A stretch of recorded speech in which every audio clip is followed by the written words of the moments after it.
Lalu seperti apa penanganan bencana banjir dan longsor di Aceh, Sumatera Utara, dan Sumatera Barat? Telah bergabung bersama kami di Kompas Petang, Kapus Datin BNPB, Pak Abdul Muhari. Selamat petang, Pak Muhari.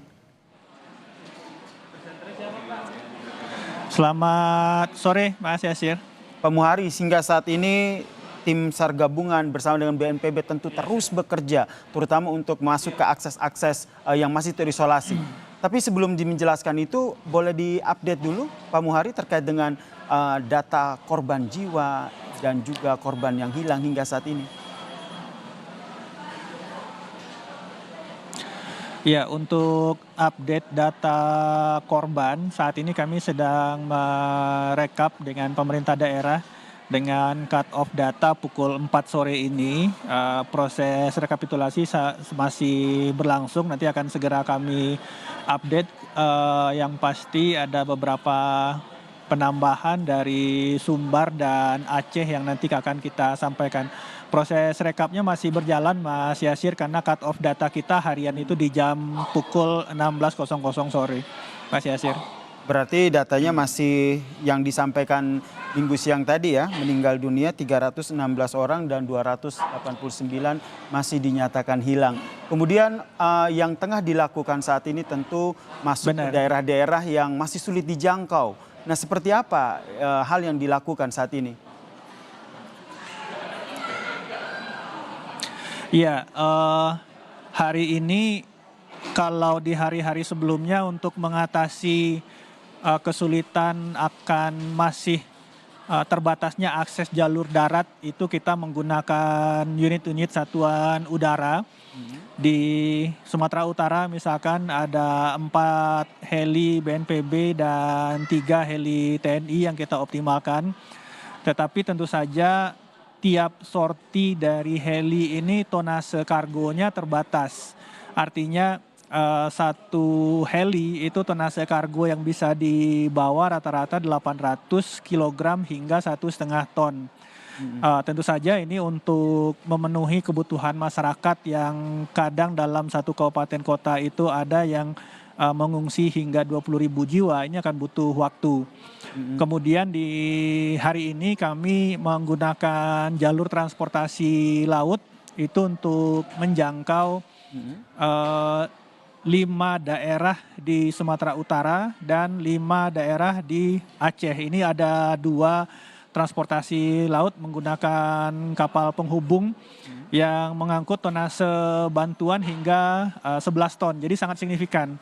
Jadi jika dibandingkan dengan unit udara yang rata-rata 800 kilo hingga 1,5 ton, ini melalui jalur laut ini kita bisa membawa satu kali sorti itu hingga 12 ton. Jadi kita harapkan ini bisa cukup signifikan dan tentu saja jalur udara dan laut ini akan terus kita optimalkan dalam beberapa hari ke depan. Sembari terus membuka akses jalur darat ya, karena informasinya seperti dari Ketapanuli Tengah, kemudian Sibolga ini masih sulit dijangkau. Tapi ini mau memastikan saja kondisi para pengungsi yang masih bertahan di sana secara logistik dan bantuan masih aman ya?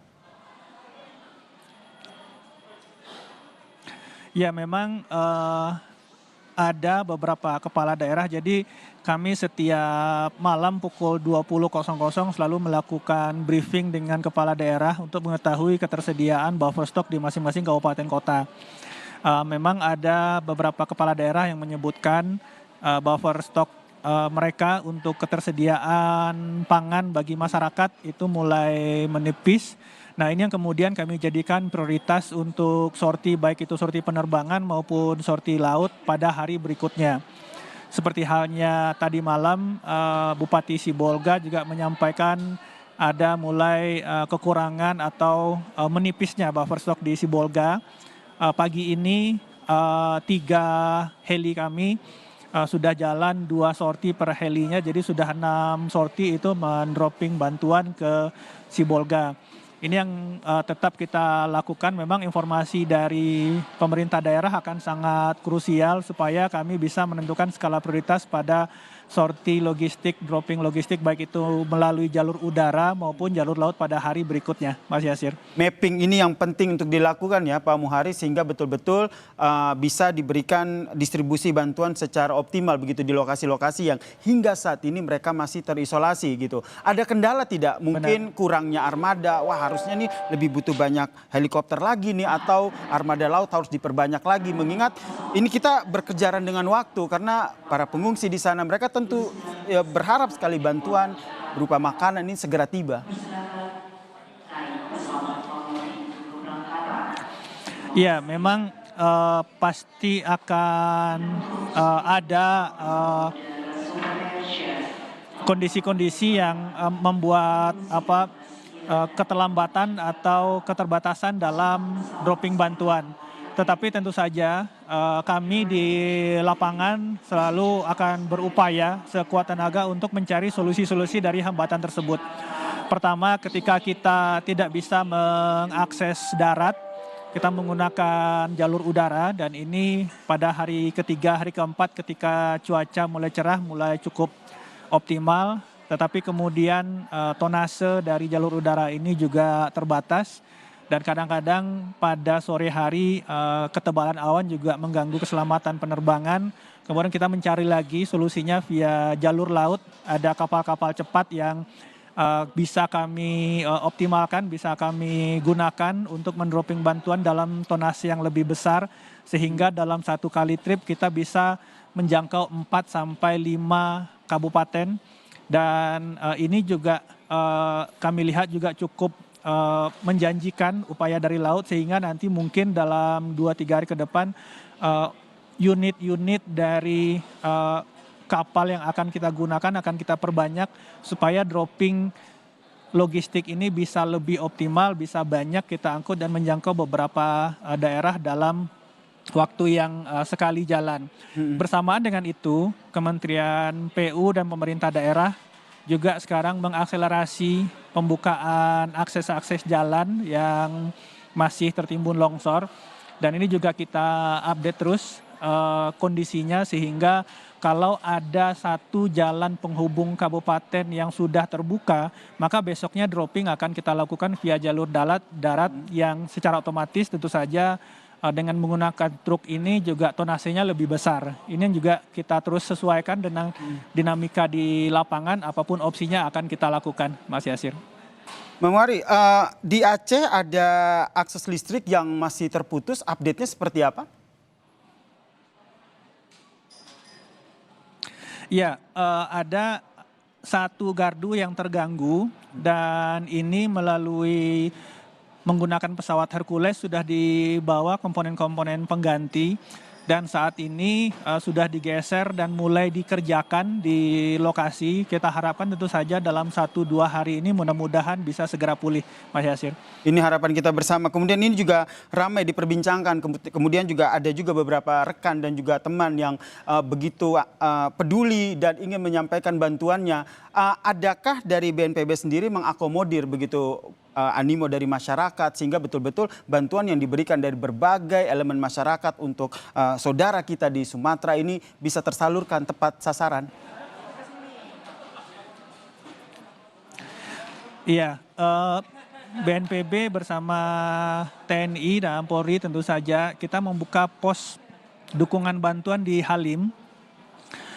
Jadi bagi saudara-saudara kita yang mungkin berkecukupan dan ingin membantu, baik itu dalam bentuk logistik pangan maupun non permakanan, silahkan ke posko Halim. Saya rasa nanti semua petugas di Halim mengetahui lokasi posko gudang logistik di Halim yang akan diberangkatkan 1 hingga 2 kali sorti per hari.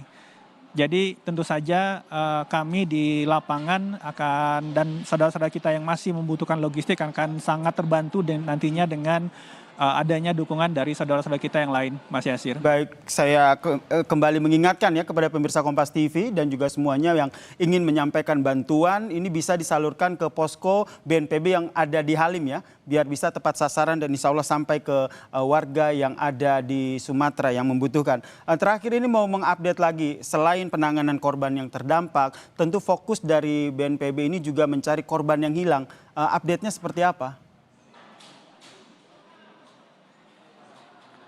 Ya, untuk pencarian korban, Satgas Gabungan dipimpin oleh Basarnas itu masih tetap berjibaku dan bekerja terus tanpa henti. Kami terus berkoordinasi dan ini yang tadi saya sampaikan bahwa sore ini kami sedang melakukan rekapitulasi total di 3 provinsi. Kami harapkan bisa segera mungkin dalam beberapa waktu lagi mungkin bisa kami segera sampaikan, Mas Yasir. Baik, kita nantikan seperti apa update dari penanganan bencana ini. Tentu saja kita semua berharap ada kabar baik yang disampaikan di antara informasi-informasi yang nanti disampaikan. Terima kasih Kapus Datin BNPB, Pak Abdul Muhari telah bergabung bersama kami di Kompas Petang. Sehat selalu, Pak Muhari.